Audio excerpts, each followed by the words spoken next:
சட்டப்படி ஏற்படுத்தப்பட்ட இந்திய அரசியல் அமைப்பு பேணி பாதுகாப்பதற்கு முழு முயற்சி மேற்கொள்வேன் என்றும் புதுச்சேரி மக்களின் நலனை பாதுகாக்கவும் அவர்களுக்கு பணியாற்றவும் என்னை நான் அர்ப்பணித்துக் கொள்வேன் என்றும் விழுமிய முறையில் உறுதி கூறுகிறேன்.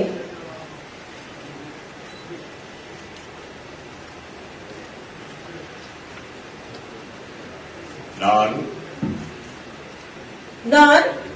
டாக்டர் தமிழிசை சவுந்தரராஜன் எனும் நான் உறுதி கூறுவதாவது, நான் நேர்முகமாகவோ அல்லது மறைமுகமாகவோ ஒருவருக்கோ அல்லது பலருக்கோ இந்திய ஒன்றியத்தின் புதுச்சேரி ஆட்சி பரப்பின் துணைநிலை ஆளுநர் என்ற முறையில் என் கவனத்திற்கு கொண்டு வரப்படும் அல்லது எனக்கு தெரியவரும் எந்த செய்தியையும் மேற்கூறிய துணைநிலை ஆளுநர் என்ற வகையில் என்னுடைய கடமைகளை முறையாக ஆற்றுவதற்கு தேவைப்பட்டாலன்றி தெரிவிக்கவோ அல்லது வெளிப்படுத்தவோ மாட்டேன்.